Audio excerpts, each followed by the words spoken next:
안녕하세요. 번번한 복덕바입니다. 구독과 좋아요, 알림 설정, 회원가입 부탁드리겠습니다. 9월 위기설이 다시 고개를 들 수밖에 없는 건 지금 수면 위로 드러나지 않는 부실들이 상당히 심각한 양상으로 전개가 되는 듯한 인상을 주기 때문이죠. 국내 굵직한 기업들이 돌이킬 수 없는 투자 손실, 그러니까 내상의 골이 깊어져서 더 이상 투자한 자본을 회수할 수 없는 지경에 이르게 되는 지분 가치가 제로가 되는 일까지 벌어지고 있는데, 이런 소식들이 잘 회자가 되지 않는 것도 온통 부동산 집값 올라간다는 김칫국을 너무나 많이 들이키고 있어서 온통 한여름 동치미 파티가 열리고 있는데 이 떡하고 먹어야 전통적인 맛을 느낄 수 있는 레시피가 되지 않겠습니까? 근데 들이켜도 김칫국을 너무 많이 들이키고 있는 지금의 부동산 집값 상황인데, 향후 100년까지 오를 기세로 간다는 이상한 심리적 기류가 여전히 자리 잡고 있는 것이 가장 큰 위험 요소가 될 수가 있겠습니다. 이 대표적인 샘플링이 바로 카카오 계열사, 카카오 엔터프라이즈. 여기가 지금 이 금융권하고 대기업이 연계된 투자액이 어마무시한 상황인데, 한마디로 자본 잠식에 빠져버렸습니다. 풀어서 얘기하자면 회사의 적자 폭이 어마무시하게 늘어나게 돼서 잉여금, 그러니까 남아도는 돈이 말라간다는 거고, 결론적으로 자기 자본 비율이 완전히 잠수를 타버리는 걸 말하죠. 적자가 멈추지를 않고 지속이 된다는 건데, 여기에 투자한 금액이 거의 회수 불가능할 정도로 투자금 자체가 위기에 빠진 건데, 당연히 금융권이 연결이 되겠죠. 산업은행이 카카오 엔터에 1,000억을 투자를 했었습니다. 카카오 엔터프라이즈는 AI 기반 플랫폼 솔루션 개발 기업인데, 수익을 제대로 내지 못해서 당시 1조 원의 몸값이었던 위상이 하루아침에 급 직하하게 됐습니다. 당시 1조 원의 몸값이 2조 3천억까지 뛰게 되는 뜀틀도 밟았었고, 그 결정적 계기가 바로 산업은행의 전격적인 1,000억대 규모의 투자가 발판이 되었었죠. 정말 엄청난 기업 가치 창출을 하게 되는 분기점을 맞이하게 되었었는데, 만 3년이 지나는 시점, 9월이 다가오는 상황에서 손실이 계속해서 불어나는 진행형이 지속이 되고 있으니, 당연히 카카오 엔터프라이즈는 자기 자본 잠식에 빠질 수밖에 없게 됐습니다. 그러니 산업은행이 투자한 이후에 지분 가치가 제로에 가깝게 다시 재설정이 될 지경에 이르게 되고요. 당초 산업은행의 카카오 엔터에 대한 지분 가치가 2,300억 정도로 평가를 받았을 정도였는데, 지난해 570억 정도로 완전히 절벽에 떨어지는 급강하 가치평가 궤적을 그리더니만, 올해 들어서는 거의 제로, 그냥 완전히 빈 깡통이 될 수 있는 위기에 처하게 됐다는 얘기입니다. 이 사내는 국채은행 아닙니까? 다른 투자기관보다 좀 신중한 투자 결정이 관건인데, 이렇게 그냥 자기 자본 잠식에 빠진 기업에 대해서 무리한 투자를 했기 때문에 그냥 1,000억이 공중분해될 위기가 더 커지게 됐다는 얘기죠. 결국 이렇게 투자 자체에 구멍이 나기 시작한다는 건 국채은행이지만 정말 유망한 기업으로 갈 수 있는 자본이 잘못 얻어 걸려서 완전히 다른 기업이 가질 수 있는 기회까지도 사라져버리게 됐다는 얘기죠.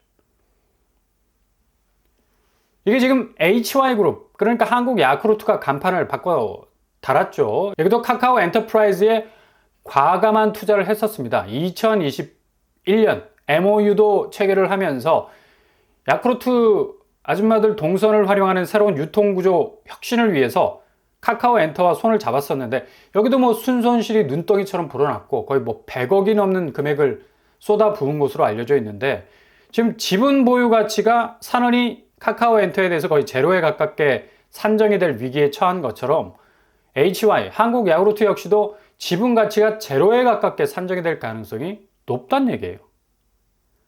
그냥 그대로 민간 기업이 투자한 액수가 고스란히 회수가 불가능할 수 있는 수순으로 갈 수 있다는 것.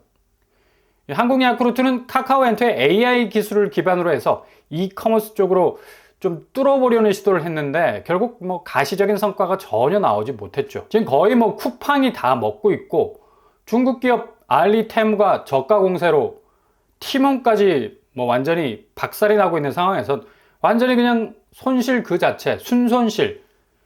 고기는 순살이 좋은데 자본은 순손실이 최악의 등급이죠. 전혀 자기 자본을 늪에서 건져 올릴 만한 기회가 없을 정도로 자금 회수가 불가능한 상태에 빠져버리게 되는 건데,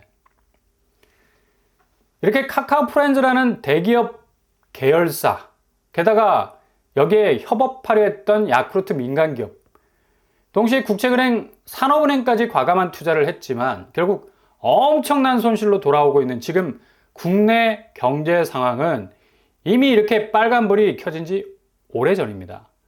딱 이 세 곳의 구도만 봐도 지금 한국 경제 자체가 얼마나 큰 위기에 서 있는지를 고스란히 보여주는 대목이라 할 수가 있겠죠. 돈을 댄 금융권은 자금 회수가 불가할 정도로 기업 실적 나빠져 있고, 이게 연쇄적으로 같은 기업이 협업을 해도 시너지 효과는커녕 마이너스 순손실을 찍고 있으니까 이거 뭐 건설 업황하고 거의 똑같은 싱크로 100%의 모습을 보이고 있지 않습니까? 금융권이 3% 사업성만 바라보고 천문학적인 투자에 가까운 대출을 건설사에다 실행을 시켜주고, 대형 건설사들은 수익을 내기 위해서 아파트 사업 스타트 끊었지만 부동산 역풍이 불어서 서울을 제외한 분양시장 상황이 안 좋으니까 이 도급을 주고 협력하는 중견건설사 내지 건설업체들 자금 상황 극도로 안 좋아지고요. 현장에서 순손실, 그러니까 자금이 회전이 안 되니까 부도 처리가 나기 시작하는 중소건설업체, 뭐 도급을 준 회사들 문을 닫기 시작을 하니까 갈수록 분양 현장은 아비규환이 될 수밖에 없는 거죠. 결국엔 사업 비용의 97%를 몰아준 금융권은 PF 연체율이 급등을 하기 시작하면서 엄청난 위기를 겪게 되는 구조. 너무나 뭐 일반 산업뼈대의 현장과 똑같은 양상이 전개가 되고 있다는 얘기입니다. 그러니 뭐 당연히 국내 경기 지표 나빠지는 것, 이게 그냥 단기적인 경기 지수가 안 좋아지는 것이 아니라는 점입니다. 이렇게 손실이 골이 깊어져서 시퍼렇게 멍이 드는 상황인데 어떻게 멀쩡하게 입을 쓱 닫고 집값이 주구장창 오를 수가 있겠습니까? 지금 미국 기준금리가 이런 경기 침체의 마스터키가 된 것처럼 뭐 얘기들을 하고 있는데, 한국은 미국 기준금리 인하와는 이전에 결별 수순을 걸어왔습니다. 그렇게 뭐 공격적으로 미국이 이전에 금리를 올렸어도 우리는 동결을 지속해왔고, 오히려 시중은행들은 중앙은행의 움직임과는 별개로 그토록 지독하게 올랐던 전 세계적인 고금리 궤적과는 다르게 오히려 시중은행들 저리의 대출금리 상품 찍어내지 않았습니까? 그러니 그 고금리 상황에서도 천문학적인 가계부채, 거의 뭐 1800조에 이르는, 이게 자칫 부실로 살짝 기울어지게 되면 거의 금융 산사태가 벌어질 수도 있는 일이 발생할 수도 있는데, 이게 지금 한국 집값의 덜미를 잡고 있는 가장 큰 리스크 중에 하나라 볼 수 있다는 얘기죠. 그러니 지금 시중은행이 비상이 걸린 거고, 이거 블로킹하지 못하면 지금 이자 수익은 뭐 고사하고 당장 나가는 대출들이 모조리 부실로 돌변할 수도 있는 위험성도 배제할 수 없는 상황이라는 얘기입니다. 시중은행 중에는 신한은행이 전격적으로 전세대출 중단에 들어갔습니다. 이례적인 일이 벌어진 거라 볼 수가 있죠. 특히 내일부터, 그러니까 26일을 기준으로 MCI, 모기지 신용보험, MCG, 모기지 신용보증 취급을 전면 중단해버립니다. 그러니까 해당 상품에 가입이 안 된 사람은 소액 임차 보증금을 뺀 금액만 대출이 가능하기 때문에 실질적으로 전세 대출에는 치명적으로 파이가 줄어드는 것으로 봐야 되죠. IMF 때가 왜 공포스러웠겠습니까? 이렇게 은행들이 돌변하면서 태세 전환이 일어났기 때문이죠. 이렇게까지 금융권에서 강경하게 나온 적이 없었는데 마치 정말 뭐 외환위기가 머지 않았는가 싶을 정도로 은행이 비상경영에 들어간 것으로 보입니다. 초반에 말씀드린 대기업 관련 손실액이 뭐 계속적으로 터져 나오니까 은행 역시도 뭐 대출 파이가 가장 큰 이 기업 연체로 인한 자금 회수 불가 판정을 받게 되면 뭐 한 방에 휘청거릴 수 있는 자금 경색이 올 수도 있고요. 그러니 미리미리 개인 대출 부분에서 대출 쪼이고 들어간다는 건데, 이자 수익 내려면 이렇게 대출 부분에서 공격적인 창구 개방해야 하는데 이게 워낙 상황이 심각해지다 보니까 이걸 뭐 쉴드 치지 않으면 은행 입장에서도 죄다 부실로 처리가 되어버리는 개인 디폴트가 발생. 정말 어처구니없게 기업 연체 부분에서 터지는 게 아니라 개인 연체가 뒤통수를 칠 수 있기 때문에 금융당국에서도 금융권을 독촉할 수밖에 없는 거고, 은행 역시도 발등에 불이 떨어진 겁니다. 국민은행 역시도 2주택 이상 다주택자의 주택 구입을 위한 주담대 전면적으로 중단했습니다. 이것도 정말 이례적인 일. 은행이 주담대를 막는 사태가 글로벌 금융위기 이후 최초가 되지 않을까 싶어요.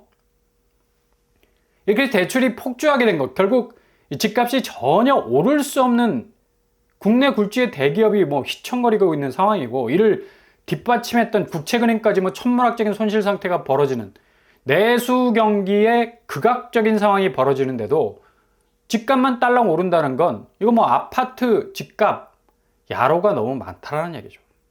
특히 순진한 실수요자들이 몰릴 수밖에 없었던 시장 상황도 그렇고, 지금 아파트 시장만 그렇지 실제 전체 부동산 상황의 베일을 젖혀보면 상가 쪽은 거의 다 죽어나가고 있는 상황인데, 매물은 무진장 쌓이는데 수요가 나타나지 않아서 상가 경매가 11년 6개월 만에 최고치를 찍고 있다는 사실. 사실 아파트 시장에 가려져서 있어서 그렇지 상업용 부동산은 거의 죽을 맛이라는 말이 나올 정도로 다른 영역의 부동산은 거의 최저점을 찍고 있는 상황입니다. 그러니 아파트 값만 올라간다는 거, 이게 말이 안 되죠. 결국 이런 상황은 모든 지표가 결국 아래에서 지금 오른다 하는 집값을 끌어내릴 수밖에 없는 상황이어서 가을로 접어드는 시점에 굉장히 큰 변곡점을 그리는 건 아주 당연한 수순이 될 수밖에 없다는 얘기입니다.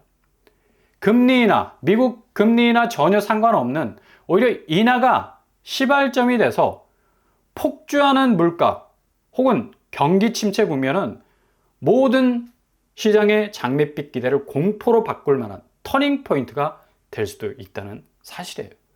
결국 액션보다 리액션, 반작용, 부작용이 더 커져서 워낙에 기준금리 인하에 대한 기대가 만빵인데 그 기대가 완전히 악몽으로도 바뀔 수 있는, 가을을 넘어서서 연말로 갈 수 있는 시기가 될 수 있다는 사실 기억하셔서 잘 대비하실 수 있길 바랍니다.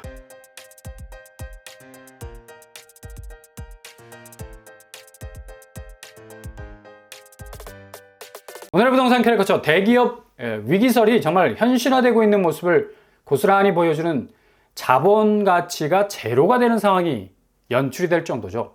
그 정도로 국내 경기는 얼어붙고 있고요. 은행이 당장 비상경영에 내일 들어가게 됩니다. 월요일부터 주담대 전면 금지, 전세 대출 금지, 이런 상황까지 나오게 돼서 정말 만만치 않은 국내 경제, 금융, 부동산 시장이 계속해서 펼쳐질 수 있겠네요. 오히려 기준금리 인하가 악몽이 될 수 있는 상황이 펼쳐질 수도 있는 가을 초입이 될 수도 있겠습니다. 오늘도 응원합니다. 항상 여러분의 길이 꽃길만 되실 수 있길 바랍니다. 이상으로 뻔뻔한 법독방을 마치겠습니다. 구독과 좋아요 부탁드립니다. 감사합니다.